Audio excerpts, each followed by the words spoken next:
as you can see that we will have a very interesting topic today. In fact, the topic is very much connected to the last week's topic, to be honest.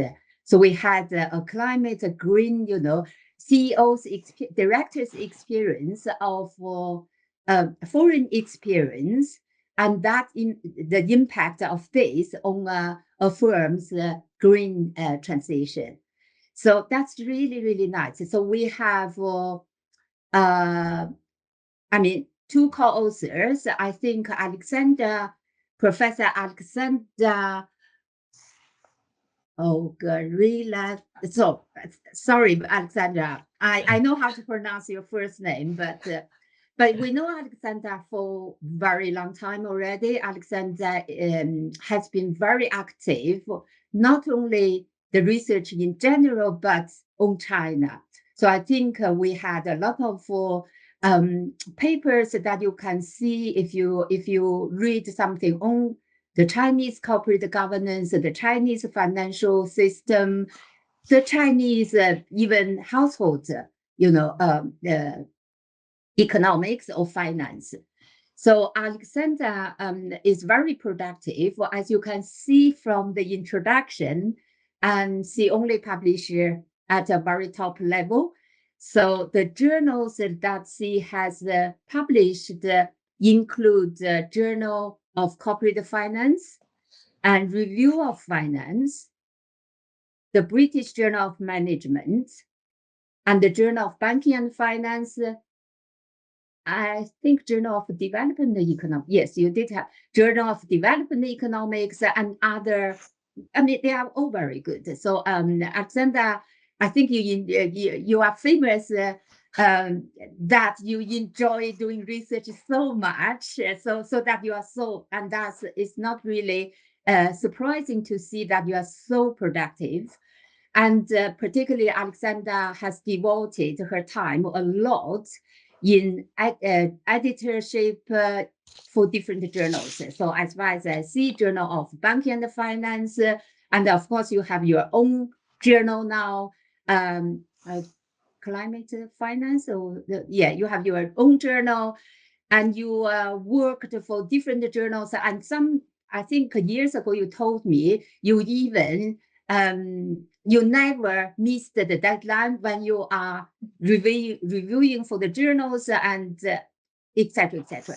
So a lot of things that we have learned, I have learned from you, Alexandra, talking with you over the years. So it's very good to have you here. And as far as I can see that, this will be a very good paper as well. So together with Alessandra, the co-author, as a co-author, we have not yet a doctor, we have Dongqiang, Liang, and I think Dongqiang is in the final year of your PhD with Alexandra, and I hope, and you told me you are, you have a lot of skills in using textile analysis, so that's very good. And so let's see what the paper is about. But Alexandra, I can see that the paper is based on CEO past experience. So as I said that, we had quite a lot of papers in the literature that people's past experience matters a lot, particularly for CEOs, directors, when they are making decisions, when they are making current decisions. So you see the imprint of the past.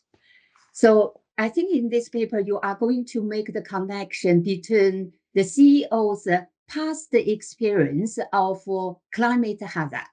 So the difficult experience on this, particularly in this aspect, climate hazard, because you want to use this to explain their decision in terms of green transition or climate, investment or finance, etc., etc. So that sounds very interesting. And myself, we did something like, childhood background of CEOs, one-child policy CEOs, etc. So that is very, very interesting to me. So I'm looking forward to hearing from you, Alessandra. I understand, Alessandra, you are the main presenter, and then let's hope we have a lot of discussions. I can see my colleagues here, and they are very interested in this topic as well. Alessandra, the floor is yours. Okay. Thank you very much, Hong, for your very kind introduction and your kind words. Yeah, I think you remember even that I don't miss the deadline as a referee. That's like quite impressive, but that's still true, actually. I told you many years ago, but that's still true. So yeah, so thanks for remembering that. Now, let's see if I could share the screen. Yeah.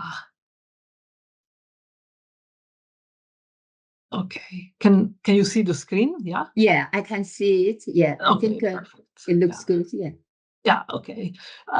So again, thank you very much. And so the title of the paper is about early life climate hazard experiences and green innovation.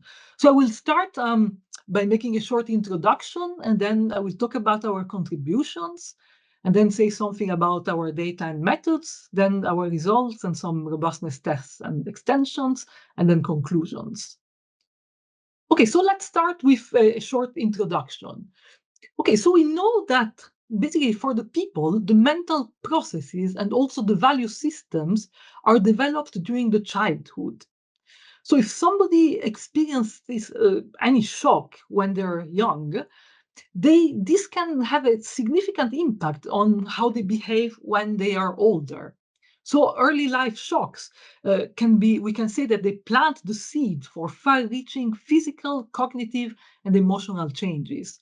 So basically, if you experience a shock when you're young, that molds you, shapes you into what you become as an adult, into what you are from a health point of view, from a cognitive point of view, and also like from an actions point of view. The actions that you undertake may be kind of dictated by whether you suffered a shock in your early life. So there are several papers that looked at this topic. So for example, a group of papers, actually quite recent stuff, one paper published in the EJ and one in the Journal of Development Economics, they focus on the politicians. And they found that if some politicians experience, say, some natural disaster when they were kids, that affected their political decisions once they become a politician. So, for example, the things like the experience of the Great Famine in China, it has been shown to have an effect on politicians in terms of how many agricultural expenditures they make, whether they're in favor of social security subsidies or not, and also year-end spending surges, whether they tend to spend a lot of money when the year-end comes or not.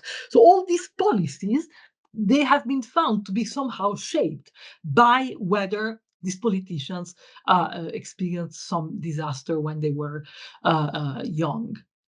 Focusing on firms' executives like the CEO or the firm's chairman, there is a huge literature that has found that these early life disaster experiences can shape basically corporate policies of CEOs, like how they finance themselves, investment, innovation, and a lot of other things. Now, what do we do in this paper? So the contribution of this paper is we look at how whether the CEO of a company experienced a disaster in his youth. We look at whether that affected its green innovation, the green innovation of the firm that the CEO leads. So to the best of our knowledge, this topic, linking CEO disaster experience and their company's green innovation, has not been looked at in the literature. So we fill this gap and we want to focus on China. I'll explain why in a second. So the main focus is green innovation. So I just put here a brief definition. What is green innovation? So you can see green innovation as the hardware or software innovation, which is related to products or processes involved in environmentally friendly actions, such as, for example, energy saving or pollution prevention or waste recycling and so on. So this is the broad definition of green innovation, just to make things clear. Why do we want to focus on green innovation? Okay, one reason is that nobody else has done it. We don't want to do what everybody else has done by focusing on capital structure and investment. So we focus on green innovation because that's a new thing. But also, there is a kind of worldwide, all the parties want to mitigate climate change. This was the objective of COP21, and it's like a priority of all, governments throughout the world. How can we mitigate climate change? One way to do this is through green innovation. So it's very important to focus on green innovation because it's a way to help mitigate climate change. And then why do we want to focus on China? Okay, one reason is we have some data on China, but that's not a valid reason for why we focus on China. The main reason why we focus on China is twofold. First, China has been hit very hard by natural disasters in recent years. So there are some statistics that over the period 2000 to 2019, it was the country most affected by natural disasters, followed by the US. And in China, over that period of about 20 years, there were 577 natural disasters. That's a huge number. So it's very prone to natural disasters. We want to focus exactly on how natural disasters experienced by CEOs, how it affects the green innovation. So China is ideal country to look at this. And then also China is the world's largest emitter of carbon dioxide. So it became the world's largest emitter back in 2006, if I remember well. Okay, so this is very important. So green innovation is really important in China because it emits so much carbon dioxide that the green innovation is the only way that it can, achieve the carbon neutrality goal that it has set itself to achieve by 2060. So they have this goal of carbon neutrality, but even now, they represent about 30% of all the emissions, the global emissions of CO2. So 30% of all the world's emissions of CO2 is a huge number. But by 2060, they want to reach carbon neutrality. How can this be done? Well, green innovation is a way to achieve this goal. So that's why we would like to focus on China in this paper. Okay, so let me be a little bit more specific about our contributions. Okay, so basically there is a relatively big literature these days that uses newspapers to construct some measures of things like economic policy uncertainty or geopolitical risks or even corruption or social unrest. So they use newspapers to create indices of several economic things like uncertainty, risk, corruption, and so on. So we kind of advanced this literature in what sense? In the sense that we're the first to use newspapers to measure disaster experience. So in particular, we create a new text-based measure of firm executives' early disaster experience, which is based on newspapers. Okay, this is quite important as a contribution. Okay, number one, because like newspapers will talk a lot about some disasters, but not others. So it will talk a lot about those disasters that have a significant social impact. So if there is a region where there are floods every year, then the newspaper will mention it, but maybe not a lot. But if a big flood happens in a region that never experienced a flood before, people are not prepared. So many people will die. There will be a lot of economic losses and so on. So the flood in a region that never experienced flood before will have a higher social impact. And if the CEO lives in that region when he's a child, then he will feel that huge impact, which is going to be higher than a CEO who feels the impact of a flood in a region where there are floods every 2 months. So using the newspaper-based index to measure this disaster experience, we feel it's quite important. Then also, in the US, for example, there is a disaster database which lists all the disasters, and we know where the disaster took place for many years, and we know like how many economic losses, fatalities there were for each disaster. But in developing countries, there is no such database. In China, there is, but only in recent years. But our CEOs were young many years ago, And so at that time, there was no disaster database in China. But this index that we propose is kind of cool because you can apply it to any country because all the countries will have newspapers. So even like if you want to look at disaster experience in, I don't know, an African country where there is no database of disasters, you have newspapers and you can construct this index. It's very easy to construct and it can be used in other settings as well. So I think this is the main contribution here. Okay. And second, as I said before, there is a vast literature that looked at how firms' executives' early life disaster experience affected things like investment and financing and general innovation, or some kind of ESG expenditure and stuff like that. But for the first time, we're going to see how this CEO's childhood natural disaster experiences, we're going to see how it affects the green innovation.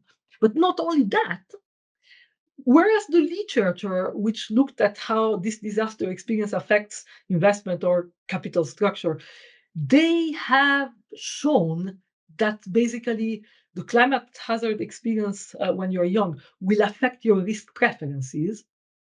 We're not going to go down that route. We're going to look at another mechanism to explain why this disaster experience when you're young affects your green innovation. And instead of focusing on risk attitude like most of the literature has done, our new mechanism is going to be the CEO's environmental awareness. So we look at environmental awareness as the channel which underpins the association that we will find between the CEO's early life disaster experience and their green innovation of the firms that they lead. So I'm going to define environmental awareness later, but that's, not only we're the first to look at how this disaster experience of the CEO affects green innovation, but we also look at a new mechanism that links the disaster experience to corporate policy, and that is environmental awareness. That's number two. Then later on, we're going to look at how disaster experience affects the CEO's response to the environmental protection tax law. Okay, so there is a big literature that looks at how this environmental protection tax law affects firm performance. And for the first time, we're going to study the extent to which the green innovation of firms led by CEOs who experience a different degree of climate hazard, how these CEOs respond differently to this environmental protection tax law. I'm going to define the law later on and explain everything in detail later on. But we're going to use this law as a natural experiment for our conjecture. So we also add to the literature that focused on that specific law. So these are our main contributions. Okay, so now I would like to talk about our data and about our methods. So basically we use three main data sources. One is the usual data set that we use for corporate finance research in China, is the SISMAR data set. And we are going to look at about 31,000 observations. And we focus on period 2009 to 2019. So we want to start in 2009 because we don't want to cover the effects of the global financial crisis, because that may affect green innovation by means different from CEOs' early life experiences. So we start after the end of the global financial crisis. We stop in 2019 because we don't want COVID to interact with what we find. So we stop before the start of COVID. So we have this period 2009 to 2019. So that's the first database, which is kind of everybody uses that, and it's quite standard. Then the second one, again, within the SISMAR database, we have like a biographical data set of CEOs of all the companies in the SISMAR database. Again, these are Chinese listed companies, by the way. And so the CEO biographical database contains the birthplace and the date of birth of 1,846 CEOs. You can say this number is a little bit small because we have many more companies, and not all the companies have a CEO who reports all this information. In fact, the big majority of CEOs don't report birthplace and birth year. That is common in the US. So all the studies that looked at CEOs and whatever effect of CEOs characteristics on whatever, they encounter this problem because CEOs, even in the US, it's difficult to find their data about where they're born and when they're born. But we have some analysis which shows that this should not affect our results. Okay, so that's what we have and that's what we use. Now we come to the most interesting part, which is our climate hazard data set, which is based on newspapers. And we're going to focus on this Renmin Daily, which is also called the People's Daily. And then we're going to look at the period when all the CEOs in our sample were young.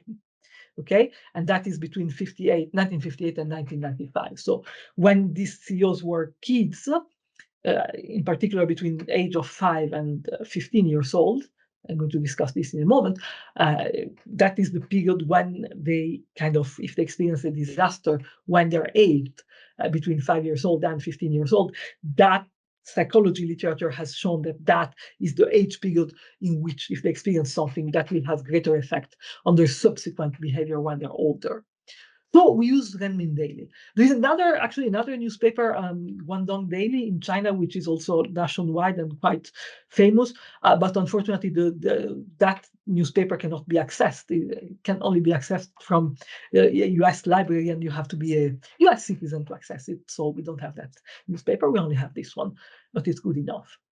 At the end of the day, we are going to use for our empirical analysis 1,082 listed firms, and then this corresponds to about 6,000 firm year observations over the period 2009 to 2019.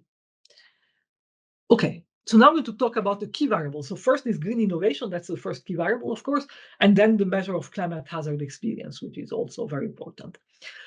We use two measures of green innovation. The first is a green dummy. It is equal to 1 if the firm has been granted some green patents and 0 otherwise. Okay, and then the second is green pat, which is the number of green patents which were granted to the firm.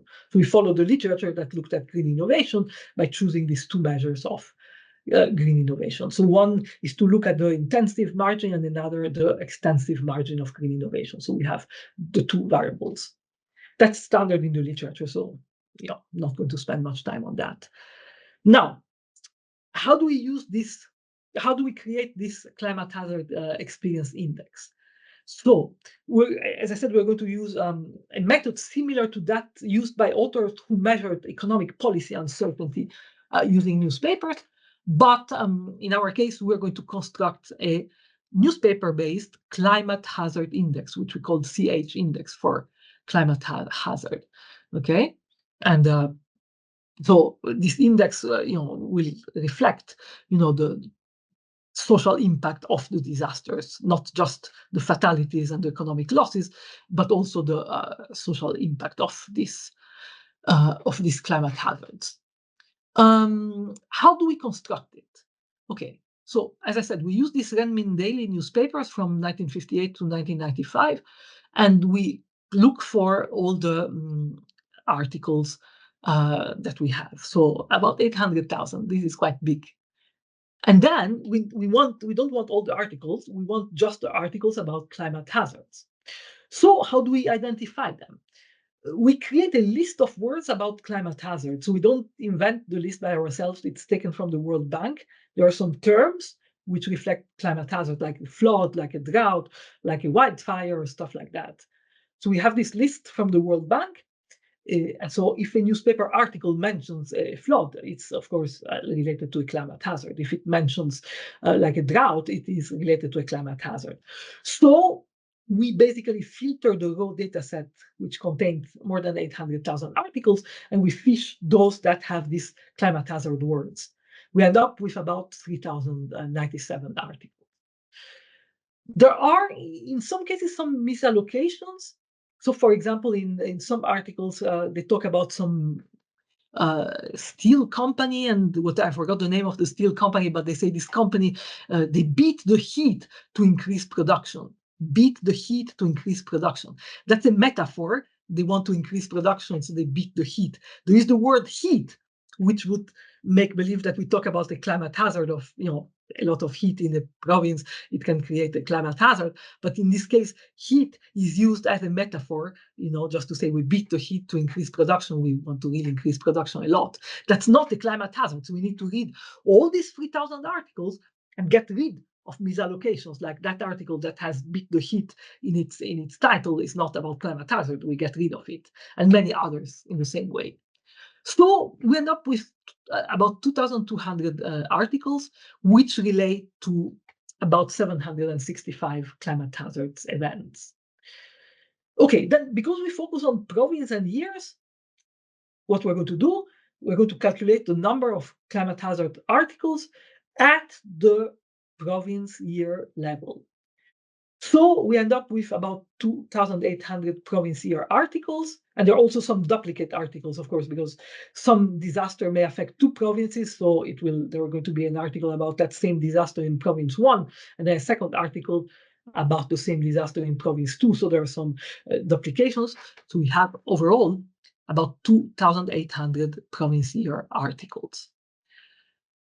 Then it's not finished. Then we need to weight these climate hazard articles each year. So what we do is scale the total number of articles in a given year. We scale the number of climate hazard articles in a given year by the total number of articles in that year. Why do we do that? Well, it's important because, for example, in some periods of time, there are very few newspaper articles that are issued. During the Cultural Revolution, the number of newspaper articles was much lower. But it doesn't mean that there were fewer climate hazards, but you have to weight them in a different way. So to take that into account, the fact that the number of articles was much lower, for example, during the Cultural Revolution, we used a weighted climate hazard index. So we weight these climate hazard articles by the number of articles, total number of articles in that year. Okay. Then we want to focus on when the CEOs of our companies were kids. What do we mean by kids? Aged between 5 and 15. Again, there is some psychology literature by Nelson that shows that these are the formative years. Whatever happens to you between the age of 5 and 15 years old, that will affect you a lot. So we focus on this kind of 5 to 15 as this early childhood, relevant childhood period. Then we show some robustness tests, which we extend this window a little bit more. But initially, we focus on the early year of our CEOs. We define that as the period in which the CEO is aged between 5 and 15. So we calculate the sum of the total number of weighted articles during each CEO's childhood, so during the period in which each CEO is aged between 5 and 15. Then we normalize the index to have a mean of 100, and then we take the log, so to make sure that the effect of outliers is minimized. Okay, so again, we follow the same method that Baker and his co-authors used to calculate economic policy uncertainty, but we apply it to a completely different issue, which is the climate hazards. So that is our measure of the CH index. So here, just to give you an idea of what is going on. So here we have a picture in which we look at the distribution of climate hazards by year. So we start in 1958, and then we end up around 1994, 95. So our CEOs were aged 5 to 15 between 1958 and 1995. So that is the period that we look at. So in this picture, the red curve is the number of climate hazard events. So one flood, or one fire, or one drought, or one extreme heat, or whatever. And then the number of articles is the blue curve. So if you look at the very left of the graph, you can see that's the period of the Chinese Great Famine. Okay, so you can say, okay, that Great Famine was a very complex phenomenon. It was not really a climate hazard, but there is some literature that shows that it was mainly, due to some droughts and some climate hazard events, also some political factors and other things. But it can be seen as a climate hazard. But in this case, it doesn't really matter. Because very few CEOs were born over that period. In fact, so it doesn't really affect our results. But you can see that the number of articles, the blue curve, is very high, and the number of events is much lower. So there was a lot of newspaper coverage of the Great Famine.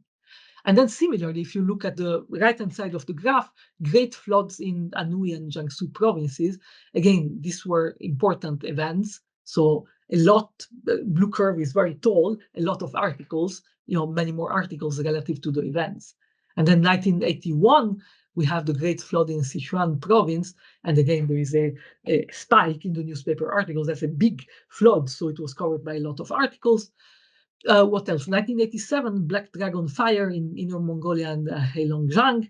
Again, a big spike in the blue curve. A lot of articles cover that. And yeah, a great flood in Jiangsu and we just already mentioned. So we have the number of events and then the newspaper articles. And again, there are many more newspaper articles for some key events like this great flood or Black Dragon fire and so on.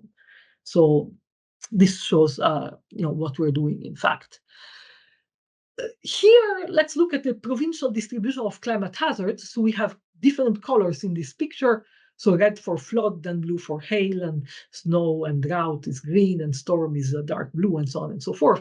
And we classify all the provinces according to how many hazard articles, climate hazard articles were covering that province. So on the very right-hand side of this picture, we have Jiangsu and Anhui because that was the great flood of 1991. And then we have the provinces like Inner Mongolia and Heilongjiang. Again, the Black Dragon fire. So you can see the fire is the gray part is very significant in the Heilongjiang province, and so on and so forth.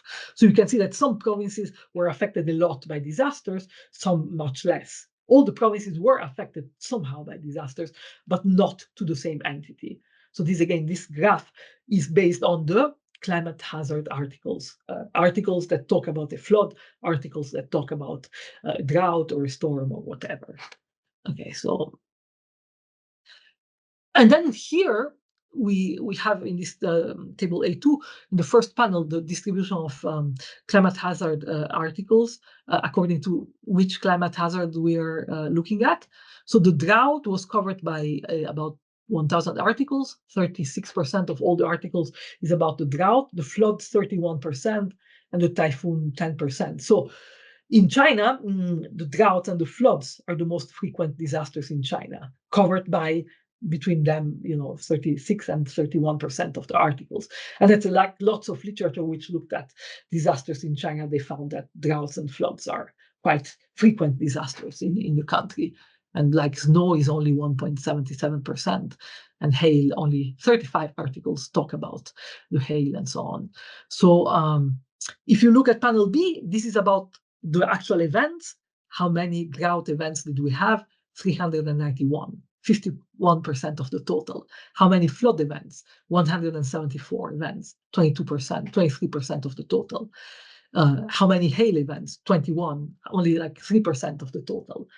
So again, this shows that the main disasters are drought and floods, but also other ones are also quite significant. Okay, so that's so far is just descriptive statistics. Now we want to move on a little bit to what are we going to estimate here. Okay, so the main goal here is that we have, in the previous literature on China, because there was no disaster database and you want to look at how a disaster experience affects firms' corporate policies, what did you do before? Well, you had dummy variable for one, whether the CEO was born in a locality in which there was one or more disasters in his youth. So you had a dummy whether there was a disaster where he lived when he was young, yes or no, or you had a count variable number of disasters that he experienced in the province where he was born in his youth, number of disasters, things like that. So you couldn't really look at a continuous effect, because it was just whether having experienced a disaster, yes or no, affects the corporate policy. But because we have a climate hazard index, which is a continuous measure, then we can look at a nonlinear effect of climate hazard. So we have this climate hazard index. If it's low, you experienced very few disasters. If it's high, you experienced a lot of disasters, but not just in terms of number of disasters, in terms of social perception. So your climate hazard is high. It means not necessarily that you experience more disasters, but that you experienced climate hazards which got a lot of press coverage, which were having a lot of social impact. So because the climate hazard index, every CEO has a climate hazard index, because referring to his province and the years in which he was 5 to 15, each CEO has a climate hazard index. And because this is a continuous measure, we can look at a nonlinear effect of exposure to climate hazards when you're young, and green innovation. So we include our climate hazard index, and it's a square. And that allows us to pick up this nonlinearity, which could not be picked up in previous research on China because there was only how many disasters you experienced and things like that. So that is kind of nice. What we have on the left-hand side, okay, again, two variables, dummy variable for whether you have any green patents, yes or no, and the number of green patents that you were granted. And then we have this CH index, and it's a square. We also have a set of control variables, like, for example, the size of the company, its age, its leverage, its ROA, and some characteristics of the CEO, like the age or the gender of the CEO. And so we have a bunch of control variables, which I'm not going to insist on them in detail at the moment. Let me talk a bit about the error term. It has a lot of little components. So VI is a firm-specific component of the error term, which picks up the unobserved heterogeneity. VT picks up business cycle effects. So we include time dummies in our model. VIND takes into account industry-specific effects, and VPRO province-specific effects. And we take that into account by including the industry and provincial dummies. And then we have VBY and VBP, which takes into account the birth year of the CEO and birth province of the CEO as well. So we follow the literature and include these fixed effects. So we have lots of fixed effects. Now, when we look at the green dummy as a left-hand side variables, we use a correlated random effect model in estimation. Correlated random effect probit model in estimation. So we cannot use fixed effect probit model because that's not possible. So we want to take into account the panel nature of the data set. So correlated random effect is the best we can do. And then for the green patents, when we have the number of green patents that the firm was granted, where we follow the literature and used a fixed effect Poisson model because it's a count variable 0, 1, 2, 3. So a fixed effect Poisson model. Okay, now let's talk about the results. This will be divided into 4 subsections. First, baseline result, then robustness test, and then we talk about the mechanism underpinning our results, we talk about environmental awareness, and then this natural experiment, which is about how firms react to the environmental protection tax law. So 4 bits. So here we have the main baseline results. Again, there is a lot of control variables. I'm not going to talk about them, but they had the expected signs compared to the literature. And what do we see? The CH index has a positive and statistically significant coefficient in both the green dummy regression and the green patent regression. And then the CH index square has a negative and significant coefficient in both cases. So in both cases, we find an inverted U-shaped relationship between the climate hazard index and green innovation. So in particular, for the probability of undertaking green innovation, for example, intensive margin, the higher the CH index, the more the probability that you undertake green innovation up to a certain level. If the CH index reaches a level of 3, and again, the CH index for the CEOs in our sample goes from a minimum of 0 to a maximum of 6.6. So the higher the climate hazard index, the higher your probability of undertaking green innovation, up to 3. But if you experience very severe climate hazards, more severe, then the probability of undertaking green innovation goes down. So the relationship between the probability of undertaking green innovation and climate hazard index is inverted U-shaped. It goes up and then it goes down. And similarly, for a number of green patents, if you experience low climate hazards with not so much social perception, then the more climate hazards you experience, the more you innovate in terms of green innovation. But if you reach a level of about 3, and then your climate hazard experience goes up, and you have experienced more more severe climate hazards, then it goes down. So inverted U-shaped relationship. Again, when I explain the mechanism, I'm going to explain why this happens, but not just yet. So this is kind of the baseline result. Inverted U-shaped relationship between CH index and green innovation, either extensive or intensive margin. Then we have a test, Lind and Melhun test, to just confirm that this relationship is indeed inverted U-shaped. Then we have some robustness tests. As I said, we look at CH index when the CO was aged between 5 and 15, because some psychology literature said that this is the formative years. But some other literatures also use some other windows for early life. So, for example, we find that our results are robust if we include ages 3 and 4 in the window. So if we use the window for when the CEO early life experience is when he was aged between 3 and 15, we get the same inverted U-shaped relationship. But if we look at whether the CEO, when the CEO was aged 0, 1, 2, no effect. If we look at whether the CEO is aged 16, 17, 18 and above, no effect. So why is that? Well, before the age of 3, maybe people are not old enough to remember what happened. So if you're very, very young, if you're a baby, you don't remember what happened to you when you were a baby. When you are 3, you start to remember. So before the age of 3, that, whatever you experience has no effect because you don't remember. Okay. And then after the age of 15, it is shown that you're less susceptible to any experience of a disaster. Okay, because your growth period stops at 15. After that, no effect. So if you look at this picture, we have many windows. Our baseline window was CH index between 5 and 15. Then green curves represent 0, 15, and then 3, 15, and then we have 5, 17, 5, 20. And on the left, there are two graphs on the left. They depict the coefficients on the CH index, and the two graphs on the right, the coefficients of the square. And then the top two graphs is for the green dummy as a dependent variable. The bottom two graphs is for green patent as a dependent variable.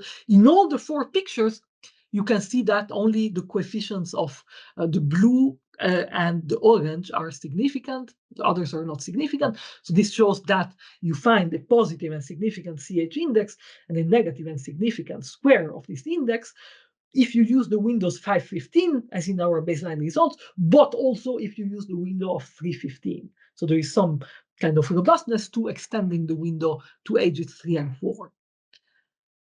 That is the first robustness test. Then 2 more. We used the green patterns which were taken from the SISMAR database.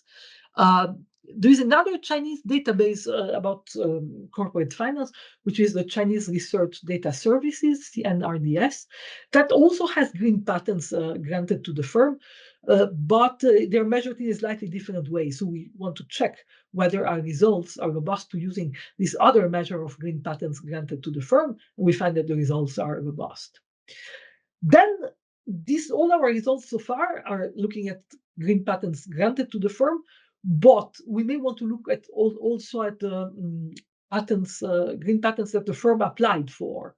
So there is a literature which, instead of looking at green patents granted, they look at green patents that the firm applied to. So we have this data in the CNRDS dataset, and we use that as our dependent variable, and we see that the results are robust. And then for our standard measure of green patents granted, I said we use a fixed effect Poisson model following some literature, but some other literatures, they prefer to use the fixed effect negative binomial model. So we also re-estimate our model using the fixed effect negative binomial model, and that doesn't change the results. So these are further robustness tests. I don't present the tables in the interest of time. Now, we also follow a literature by Bernile, which did some kind of similar analysis using US data. And instead of using a nonlinear relationship between CH index and CH index square and the green innovation, we want to construct a dummy variable, which is called mild. And how do we define it? Okay, we define the no CH group, so CEOs that when they were aged 5 to 15, they didn't experience any disaster at all. And then we have the extreme CH group. So we have the CH index for all the CEOs. We get the 10% top 10% threshold. And those CEOs who have a CH index above that top 10% threshold, in the top 10% of the distribution, they're called extreme CH group. And in the middle, we have a medium CH group. So we define a mild dummy variable, which is equal to 1 if you are a CEO who belongs to the medium CH group, and 0 if you experience no climate hazard, or if you experience extreme climate hazard. Okay, why do we do this? Well, as I said, we found an inverted U-shaped relationship between CH index and green innovation. This shows that the CEOs who experience like mild climate hazard have the highest green innovation. If they experience very high climate hazard, then green innovation goes down. So the top portion of the inverted U-shaped curve are the guys who experience moderate climate hazard, and they have highest green innovation. If they experience no green innovation, no climate hazard, green innovation is very low. If they experience extreme climate hazard, green innovation is very low as well. So the inverted U-shaped relationship, the left tail and the right tail, corresponds respectively to CEOs with no climate hazard experience and CEOs with extreme climate hazard experience. So we just want to see what happens if we replace this quadratic CH formulation with an equation like the one in this slide. We have green innovation on the left, and then the mild dummy to the right, together with the same control variables and error term. So here are the results. Again, here we can give a little bit of economic interpretation. So for example, we find that in column 1, focusing on the probability of undertaking green innovation, the CEOs who experienced mild climate hazards in their youth, they have a 6.2 percentage point higher probability of undertaking green innovation. Using the sample used to do this estimation, the green dummy has a mean of 43%. So having experienced mild climate hazard is associated with a 6.2 percentage point higher probability of undertaking green innovation, which relative to the mean of 43% is quite high, economically significant. What about column 2? That's for green patterns. So if you experienced mild climate hazards, then you experienced basically, this is a Poisson model, so we need to do a transformation to get the number. You cannot just read the coefficient on the slide, 0.511. You cannot read that as the effect. You need to make a transformation by using exponential. So when you do this transformation, experiencing mild climate hazard leads to a 0.67 higher number of green patterns granted to you compared to CEOs that have no climate hazard experience or a very, very high climate hazard experience. So having mild climate hazard experience leads to 0.67 higher number of green patterns relative to a mean of about 4.92. Again, this is, we can say it's economically significant, quite large effects. Okay. And then the last robustness test, we want to, again, follows this paper by Guariglia and co-authors. We want to investigate what happens in terms of heterogeneous impact on green innovation of a turnover of CEO events. So what happens if the firm changes CEO throughout the sample period? And what happens if the firm moves from a CEO with non-mild climate experience, that CEO is gone, and then it's replaced by a CEO with a mild climate hazard experience? What happens? Similarly, what happens if a CEO with a mild climate hazard experience is replaced with a CEO with non-mild climate hazard experience? And so here are the results. So the first column looks at the transition between a non-mild CEO with non-mild climate hazard experience that is replaced with a CEO with mild climate hazard experience. Column 2 is the opposite. You move from a CEO with mild climate hazard experience, then this guy is gone and is replaced with a CEO with non-mild climate hazard experience. And then we look at the changes in green patterns. We adjust, mean adjust the green patterns in order to get rid of possible bias. So we look at the difference in the change in mean adjusted green patterns in both cases. So column 3 represents 1 minus 2. What is the difference between moving from a non-mild to a mild compared to a mild, moving from a mild to non-mild? And we find in both cases positive numbers. So basically, the difference in the change in the propensity to undertake green innovation or of being granted green patents is positive and significant. Only significant for green patents, not significant for the dummy. Why? Well, possibly because you can see the sample size is very small. Okay, so it is positive in both cases. So if you replace a non-mild CEO with a mild CEO, you will experience a higher probability of doing green innovation, and you will be granted more green patents, but only the latter effect is statistically significant. Both are positive, but only the second one is statistically significant. So the sample is very small, so that's the best we can do. But this provides somehow some evidence that CEO's climate hazard experience have some causal effect on the green innovation. Okay, so these are the robustness tests. Now, two more things. So the first one I want to, okay, we found some relationship, non-linear relationship between climate hazard experience of CEOs and green innovation. Now we need to explain why. Why do these mild CEOs have, higher green innovation compared to CEOs that had no climate hazards experience or extreme climate hazard experience? Why are they so different? Okay, so we want to focus on environmental awareness. Okay, how can we measure environmental awareness? Okay, we use three measures of environmental awareness. The first is the ESG score that's taken from the Bloomberg Data Services. Okay, that's widely used as a measure also of like corporate social responsibility and stuff like that. Of course, it's related to environmental awareness. Then we create a dummy variable equal to 1. Okay, if at least one environmental awareness keyword appears in the MD&A section of the firm's annual report and 0 otherwise. So again, we have a list of environmental awareness keywords like environment protection, green, and like lower carbon emissions and stuff like that. We have a list of words. We look at the firm's annual report in the MD&A section, which is written by the CEO. So that gives like how the CEO feels. And if he uses at least one environmental awareness keyword, then this enviro word dummy is going to be 1. If there are no environmental awareness keywords, then this dummy is equal to 0. And then the last one, we look at whether the firm is a key pollution monitoring unit. So in China, some firms are kind of labeled as key pollution monitoring units, and that can be because they pollute a lot in terms of polluting the air, polluting the water, or polluting in terms of noise.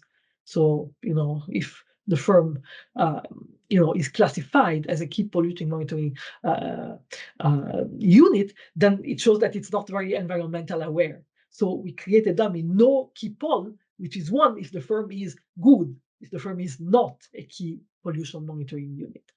So we have 3 proxies for environmental awareness. And what do we do with them? We do the same regression as we did for green dummy and green patents.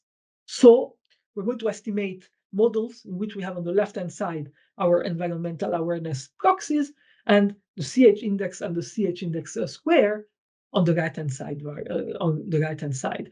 We also have control variables which have been used in the literature to, as determinants of environmental awareness. We don't put the coefficients here because it's too many control variables. Okay, and what do we find? Again, we find the coefficient in all 3 columns. The coefficient associated with the CH index is positive and significant. The coefficient associated with the square of the CH index is negative and significant. So we find an inverted U-shaped relationship, again, between the CH index and all our 3 measures of environmental awareness. So then we conclude that basically the environmental awareness could be a mechanism underpinning the nonlinear relationship observed in the results that we found when we linked the CH index and green innovation. So basically, if you experienced a kind of mild climate hazard, then, like, for example, a small like flood or drought or things like that, when you were young, possibly then you were able to get through this by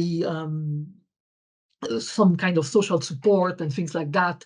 People help each other, and then if there is a flood, they can mitigate the effects and things like that. So if a CEO experienced that when he was young, a mild climate hazard, which was overcome by social support and people helping each other, then when he's older, he or she will feel that he wants to give back something to society by maybe investing more in green innovation. He will feel more environmental awareness. But if this CEO went through a major flood, something which killed like lots of people and created a lot of economic losses, everybody lost everything, like what happened in Florida in recent days, if you experience something like that, you may start feeling that this climate hazards are inevitable. There is little you can do, and so you will just not care, and you may say, okay, even if I invest in green innovation, it's useless because these disasters keep happening, and I don't care, and so you will not invest as much in green innovation. You will not be as much environmental aware because you will feel more egoistic when you went through something which was so severe that it had such bad consequences. Okay. So this is what we find here. Then the last one is we do a further analysis, focusing on a natural experiment, so some sort of natural experiment. Okay, so far we found that CEO who experience the mild early life climate hazard, they can show higher environmental awareness, and as a result may be more willing to do green innovation. If that is the case, then these CEOs with mild early life climate hazard, if they are more environmental aware, they should be more responsive to environmental protection laws because they are very much environmental aware. If there is an environmental protection law, they will try to respect this law and do what the law tells you to do. So is that the case or not? Well, we want to focus on one law which happened in China in 2018, which is the Environmental Protection Law. So what is it? On December 25th of 2016, this Environmental Protection Law was announced, and it was basically aimed at protecting the environment, and it was like a pollution tax. The government set some range of taxes, okay, on how much, on how many pollutants you discharge, and so the taxpayers affected by this law included, again, the companies or agents that discharged pollutants which were taxable, like air, water, noise, and solid waste pollutants into the environment. So the more of these pollutants they discharged, the more tax they had to pay. So clearly, if you have to pay this tax, it may be quite expensive, and you may prefer not to emit these pollutants, but you may not care. So who knows? So here we use this EPTL, this law, as a natural experiment. Basically, prior to the law, if you are a heavily polluting firm, you would choose production methods with higher pollution levels but lower costs. I mean, those firms that are highly polluting, they pollute a lot, not because they like to mess up the environment, but because it's cheaper. So before the law, you could just use a lot of pollution simply because that was associated with lower costs. But then, after the law was promulgated, pollution became a cost to the firm because you have to pay this tax. Okay, but if environmental awareness is like really important, as we kind of claimed earlier on, then if you are a CEO who experienced mild climate hazards and you have higher environmental awareness, as we said a moment ago, then we would expect our green innovation to exhibit stronger response to this new law, especially if the firm is heavily polluting. So if you're heavily polluting, you issue a lot of pollutants, so you have to pay this higher tax. So if you are if you have a high level of environmental awareness, which can derive by having experienced mild climate hazards, then having experienced these mild climate hazards may lead you to undertake like more green innovation in response to this law. Because if you undertake green innovation, you can like put up, establish production methods which are not so much polluting, okay, And so after this law, you have, if you are highly environmental aware, you will have an incentive to undertake more green innovation, okay, especially if you were a heavy polluting firm before. So we want to test whether this is the case. Okay, so we adopt like a difference in difference approach, triple difference model.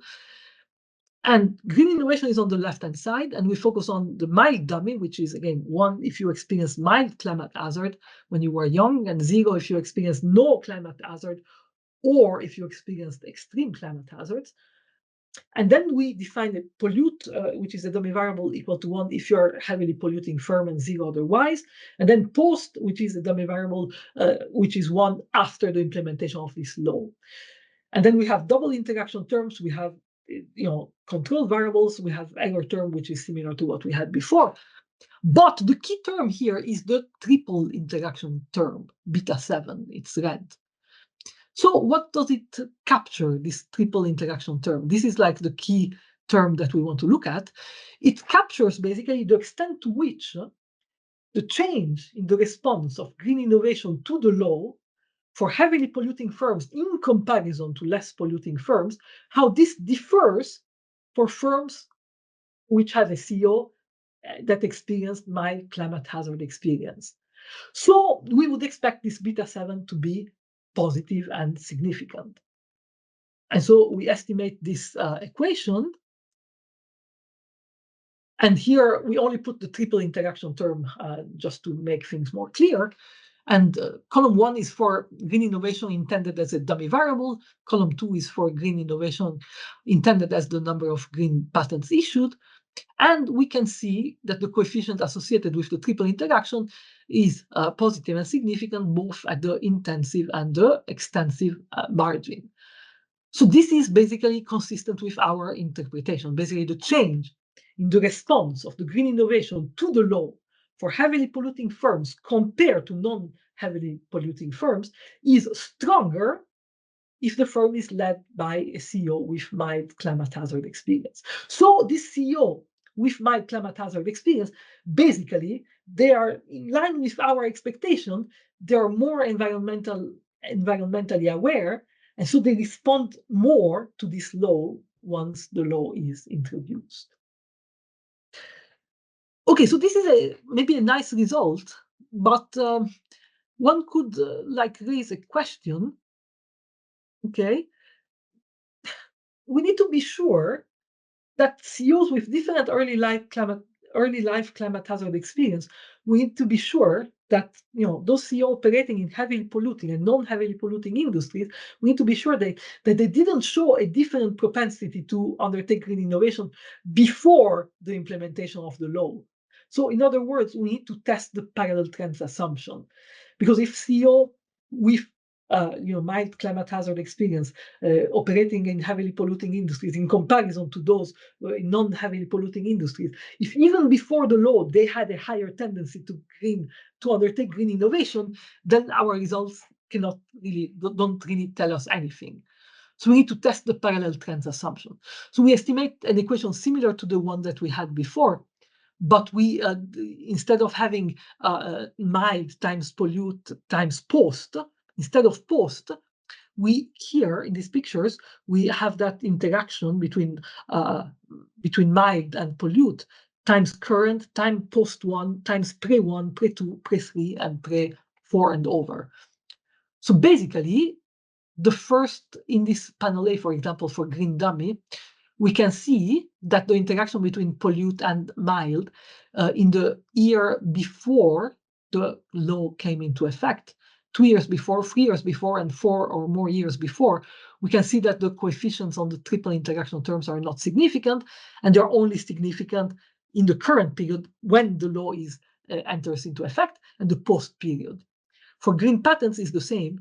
The coefficients on the interaction between mild and pollute and the year before the law, 2 years before the law, 3 years before the law, 4 years or more before the law, they're not significant. The coefficient on the triple interaction term are only significant when you do pollute times mild times current, or pollute times mild times post. So this pictures just suggest that the parallel trends assumption is holding here. So we can basically have faith on our results. Okay, so let me just give some conclusion here. So what have we done in this paper? The main thing, we have constructed a new newspaper-based climate hazard index for the first time that allows us to measure like the severity and the social perception of the climate hazards. We found an inverted U-shaped relationship between the green innovation and the CEOs of the company's climate hazard experience. We explained this pattern by changes in environmental awareness as a possible channel. And then we found that the effect of the environmental protection tax law on green innovation are driven by firms which are highly polluting and who have a CEO who experienced mild early life climate hazards. What are the implications of all this?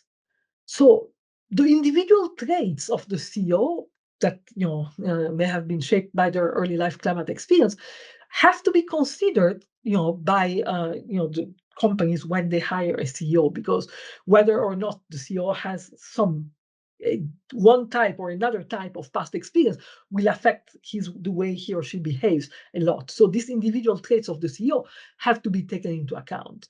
Okay. In particular, if the objective of the firm is to enhance green innovation, which CEO you hire, whether he or she experienced or not the climate hazard, will have a significant effect on green innovation. So if your objective is to enhance green innovation, you may want to pay close attention to the past experience of the guys you want to hire. But most importantly, climate hazards are becoming more common, not only in China, but worldwide. Again, look at Florida in the last couple of weeks. Okay, so these climate hazards are becoming more and more common, and not in the whole world, basically. There have been some tornadoes even in UK, which is something that never happened before. So the share of CEOs with early life extreme climate hazards can only rise going forward. There's so many climate hazards, and so people then who kind of are born now or 5 years old now, when they become CEOs in a few years, they will have like many more of these guys who will have experienced climate hazards, because there are so many more climate hazards.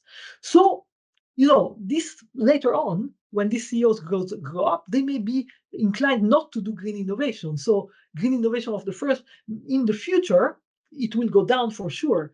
So if policies will have to provide incentives to companies to undertake green innovation, and this will be necessary to mitigate the negative effect of CEOs' exposure to extreme climate hazards, which is going to increase again and again going forward. So there will be more and more, because there are so many more climate hazards going on these days. In a few years, when these guys experiences this climate hazard, grow up and become the CEO, they will, in light of our results, they will not want to do green innovation. So green innovation still remains important. And if you want to do green innovation, despite the fact that so many more CEOs will be affected by extreme climate hazard and therefore will not want to do green innovation, if you want them to still do green innovation, you need to provide other incentives for green innovation. So that is the final policy implication of our findings. And I think we can finish here, and this is the panda.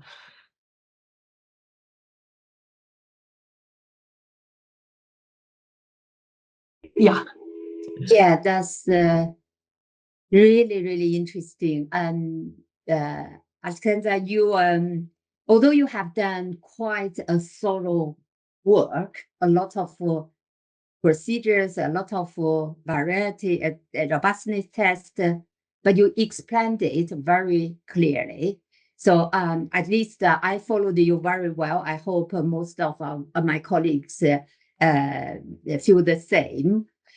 And thanks for the presentation. So I probably, I will kick off the question. Normally I give the floor to my colleague, but let me take off.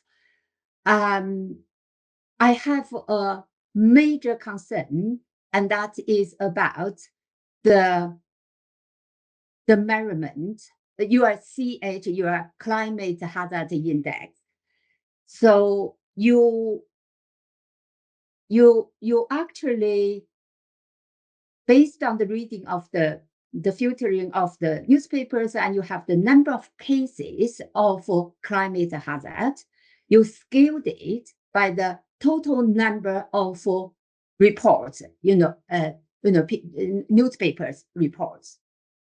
So you take this as the index, and then you interpret, and you use the nonlinear.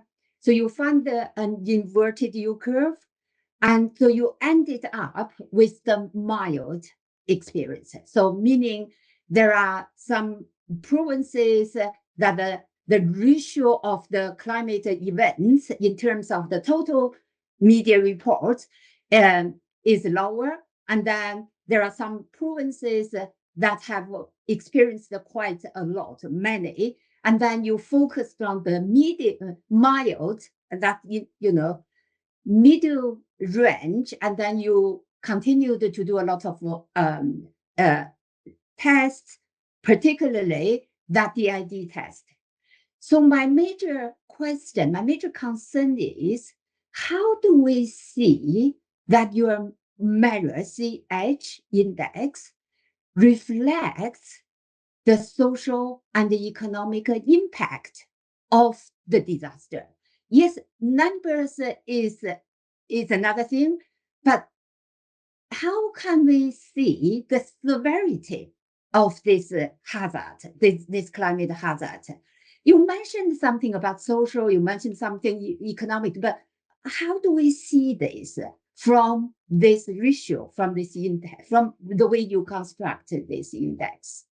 Because I think that's important. Think about, if I experienced a lot of, events, hazards, or, negative event shocks, but they are not that severe, so that the imprint, or for me, probably I will forget about them quickly, but I focused on the events that are so severe and they have a long-term impact.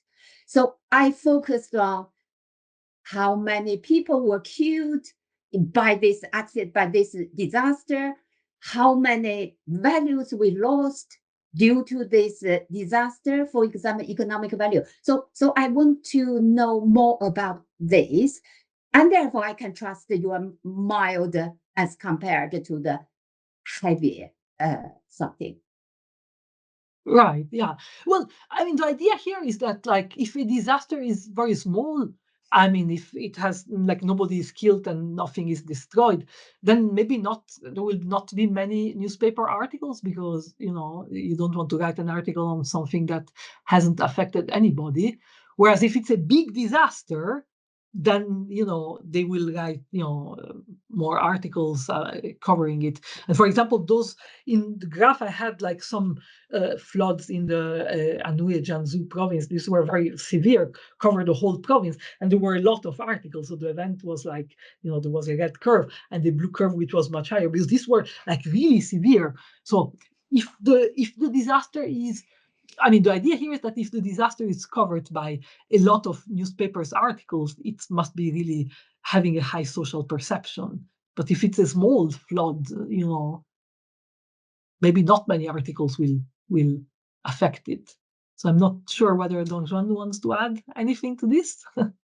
Yeah, I think it's actually like showing that, like, for example, because in our data sets, I also try to collect some example, like the earthquake, the 2008, the Sichuan earthquake. That is a very like famous disaster in China, and we found that like the newspaper, they tend to report such kind of the big disasters to their report, and so that if we can only just look at the numbers of the newspapers articles mentions the disasters, it can be indirectly reflect the social impacts of this event.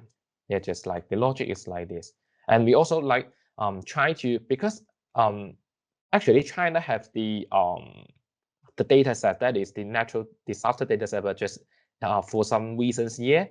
And we also try to compare these data sets, like the death or the economic losses, or how many people they died in these disasters, and compare this with the numbers of the news articles. and we found that like actually they are have a positive relationship. But what's more, so because we focus on the social impact, like for example, in some cities maybe, or in some provinces, maybe they never experience the like a very extreme climate hazards before.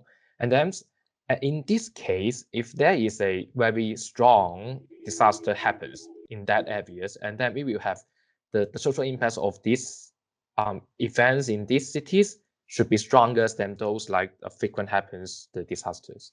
Yes, so that is the logic about the index.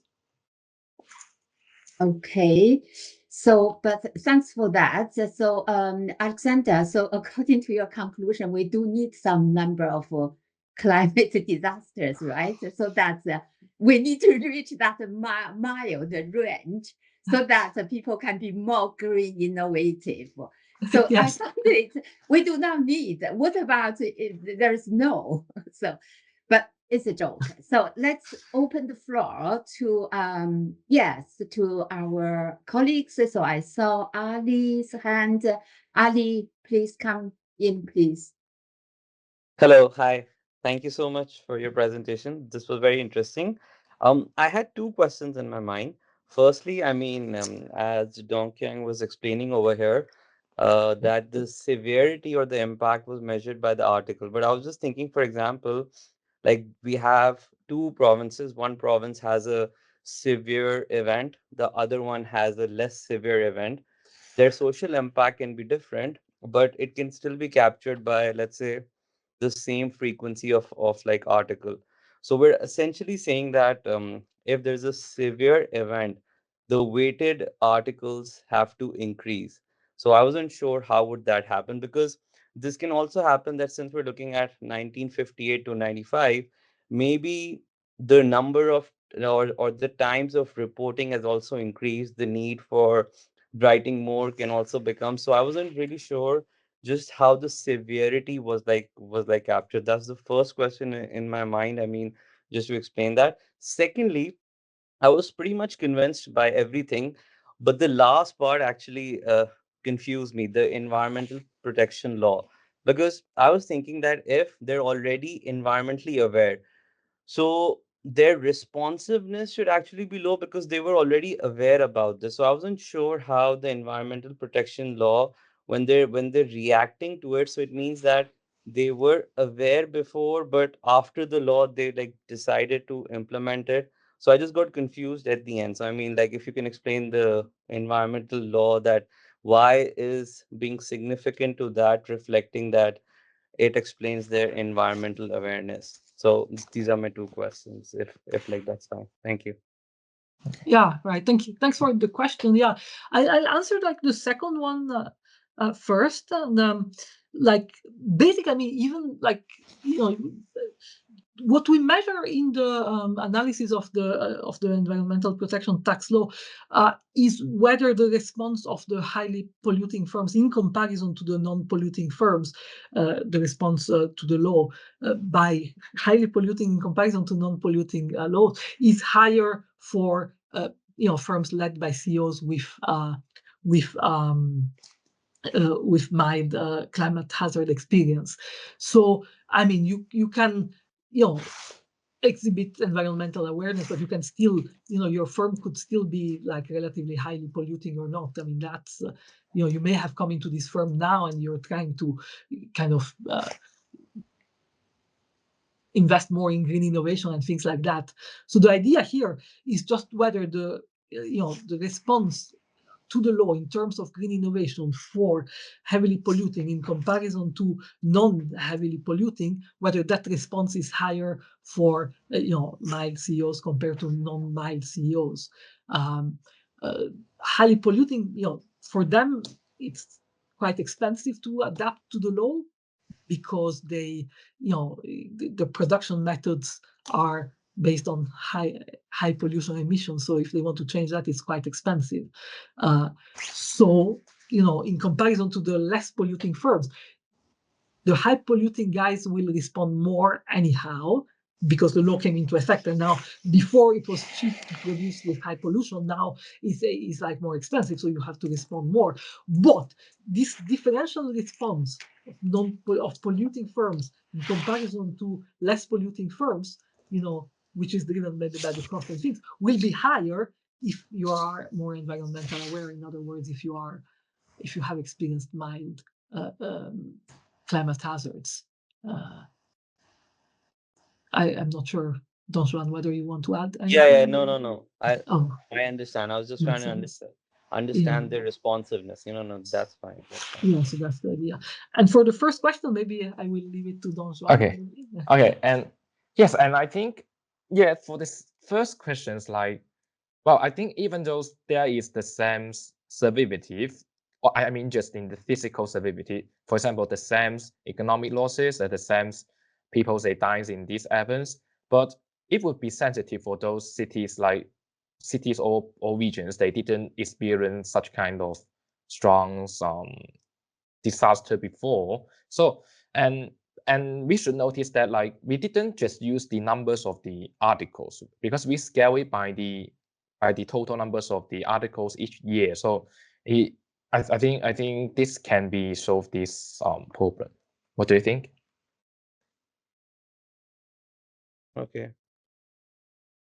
Okay, fair enough. I was just talking about the magnitude effect not being reflected. But yeah, I mean that's one way to proxy it. All right, fine. I'm gonna stop here. Thank you. So so maybe how about if you run a small regression on the provincial level, you got the sensitivity of the provincial level output, for example, or population or something, in response to that event. So therefore, you got that sensitivity, that coefficient, and you use that coefficient. I think probably is better in economic terms. It contains more economics rather than the number of reports, because now you are guessing when there is a mass number of the reports of these cases, you assume that it is already have a lot of social events. It may not be true, given that there are so many social media nowadays. So so I think economically you can do, because this index is constructed based on provincial level, and you do have all other variables on the provincial level as well. Just one suggestion, yeah. So what would be on the left-hand side? Can you say again? Can be outputs, can be environmental indicator, can be I do not know, but it's a kind of economic indicator on the provincial level to see whether or not maybe it is negatively correlated between the events, the hazards, and this performance indicator, and then you use that sensitivity estimated coefficient per provincial level, per province, as a kind of thing. Either you weight your ratio or you just use that as an indicator of the economic and social impact. So that's something. To me, it's doable because you have all the provincial level data. But I trust you, Alessandra. So any other comments and questions on their paper? Oh, Jaideep, hi. Yeah, hi. Jaideep is our colleague, Alessandra, at the same department. Yeah. Thanks so much. I only have a clarification question. I'm sorry if I missed this, but did you somehow control for the location of the firms themselves? I think no. But no, we have the polling. We just have the polling dummy, but not for the city level. I'm just curious because, to me, I don't know to what extent CEOs move in China, for example, and whether it's possible that the innovation takes place in these places which don't have a lot of shocks. So I'm just wondering whether that has anything to do with the possibility? Because this whole idea of the mild exposure seems to suggest that there's an advantage somehow. So are these CEOs different from the other CEOs, maybe because they grew up in places with mild exposure and they continue to work in places with mild exposure? Yeah, and actually, one of our controls variable is about whether the CEO's birthplace is the same as the firm's location. So because some literature periods, they show that if the CEOs, they work in their hometowns, and then they may be more like care about the environment. So we have controlled this variable. Yeah. Okay, that's really helpful. Actually, I think that's worth emphasizing. Just because I'm trying to understand whether there's actually some other characteristic of these CEOs that's different. So you've controlled for a few things like age, and so on. But I'm just wondering if there's there's something else about their own individual sort of exposures apart from the climate itself that could be generating this outcome. So it's something just to rule out. And obviously, this particular variable you mentioned now seems to be a very good point to emphasize. Okay, thank you. Yeah, there are also like relatively few transitions of CEOs because we have like that small test and it's only based on like, a handful of observations. So we couldn't get many CEOs moving over our sample period. So that's another thing to answer. Yeah. Thank you. Yeah, thank you. I saw you have the information on the CEO's birthplace. So you can identify that. Yeah. So we have it done before the birthplace also. So yeah. Yeah. Any other questions? We have many people. Okay, Jeffrey. We have many colleagues who work actually on this topic. Jeffrey is a postdoc of the center. Thank you, Hong, and thank you, Alessandra, for the presentation. I'm just curious about the inverted U-shaped relationship. In a way, the index is effective at the middle of the index range.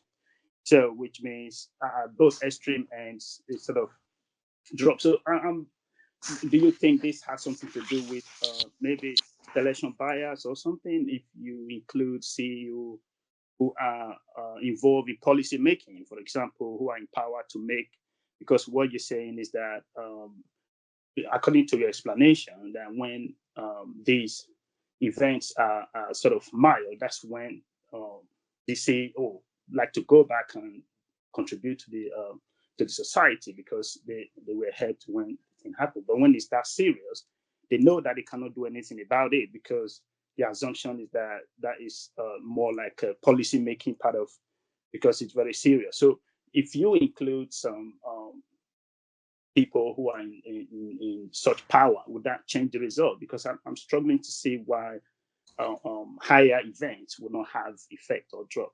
Thank you.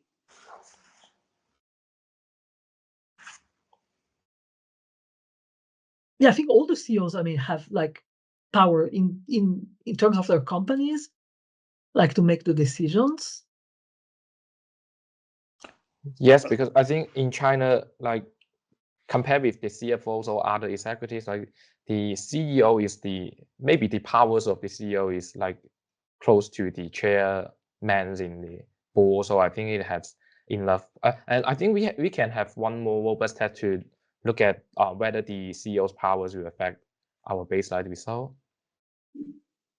Yeah, because in a way, where it is that when it's very severe, then the CEOs have no power. It means it's the responsibility of the government. Is that your explanation?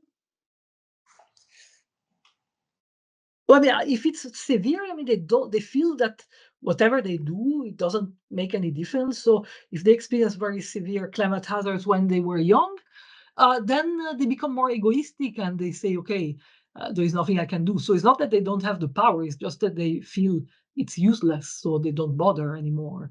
Whereas if they experienced a small, mild climate hazard, then maybe they went through it with some help from societal help or, other people helping out. And then they say, okay, people were very helpful and, we were able to overcome this. So now that I am in charge, now that I have a company, I can decide what to do in terms of green innovation. I can maybe, do something good for the environment and then, so they always have the power, but in one case they do what they can. In another case, they can't be bothered because they become more egoistic and they feel that whatever they do from that point of view is useless, basically. So that's the way. It's their choice. It's not whether they're allowed or not, because the CEO can decide himself or herself on innovation and most of other companies' policies. Yeah, I don't know if that makes sense. Okay, thank you. Mm-hmm. Yes. So I do not see any more hands. We need more hands, guys. Do we have more questions here? Yeah. So actually, continuing with that severe. So let's say you're right, Alessandra. So you said that way. Your research is about, let's say, me as a CEO now.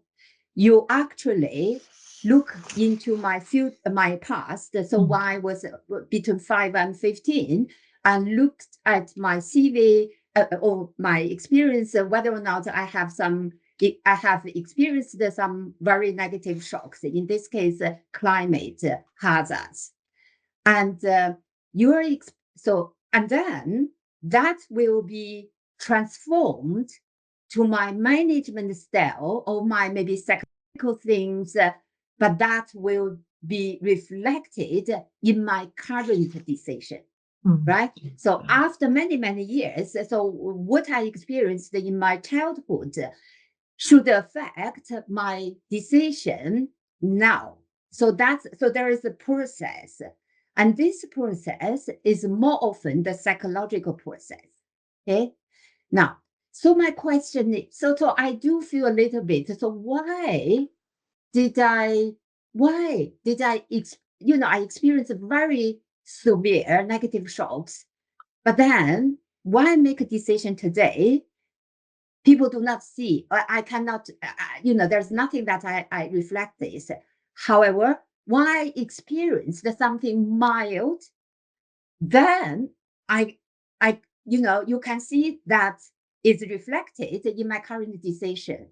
So I still feel if I experience something very heavily, very severe, then it is more likely for me to reflect.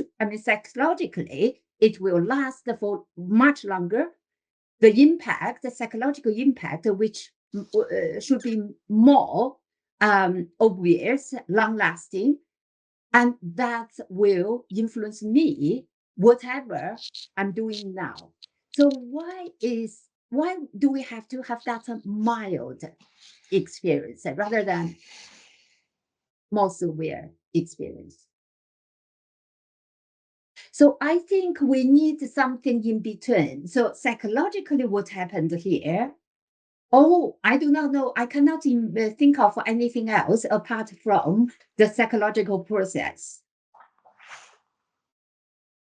But I do not have an explanation. We do need some theory to explain this. Why mild things? Why, I need something, but not too heavy. And then you can see that. And so I need something in between. I need, why is that? And you explained a little bit, but I think probably we all need a little bit more justification from the theoretical perspective, maybe psychological, maybe looking at the imprint theory. There is a literature. So why is that? I mean, in the literature, Alessandra, I have read something about CEO past experience literature. To be honest, your paper is the first one that you distinguished between the level of experience or degree of experience of the same thing. And that is interesting. That may be a kind of innovative element, but I still need to think about it. What happened here and why you can distinguish between mild and higher level. Oh, Jeffrey. So can we ask maybe Alessandra and Dongqiang, you have something to respond, right?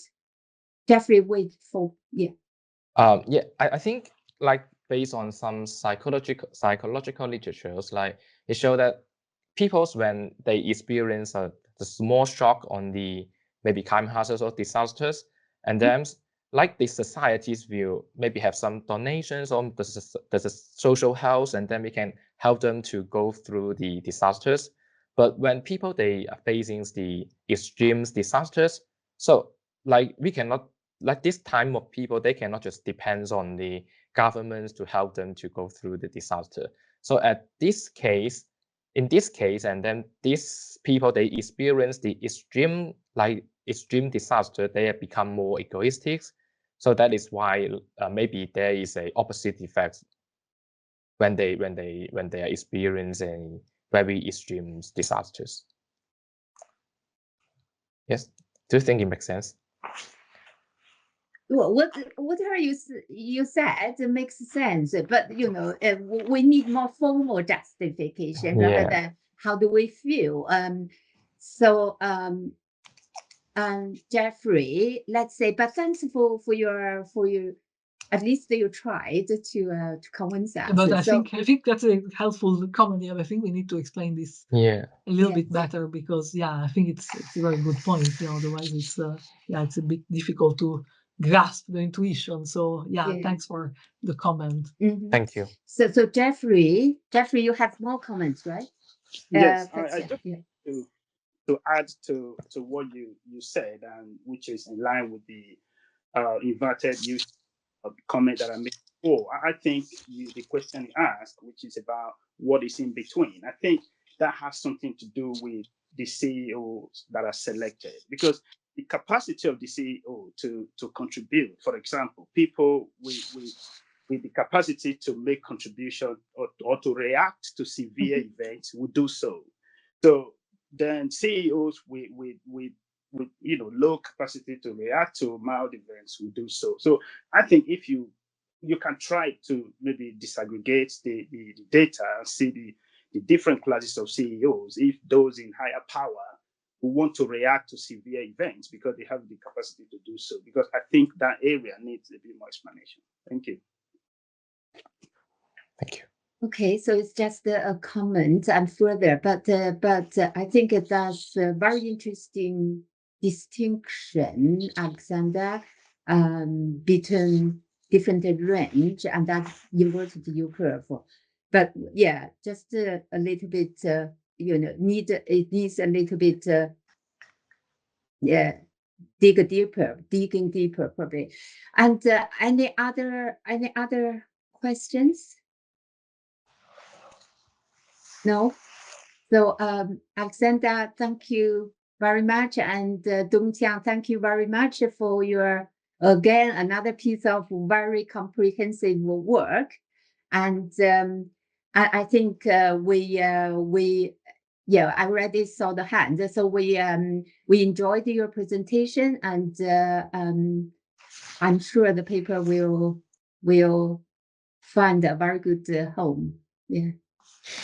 Thank you very much, and thank you to everybody for very useful comments, which we can integrate now just before we can submit the paper. So that will be very, very helpful. And as usual, this forum is the best to get good feedback on the papers. And so thank you to everybody. Thank you. And thank you very much. So thanks people for your contribution. And I will see Alessandra, I will see you around, very soon. And colleagues, see you next week.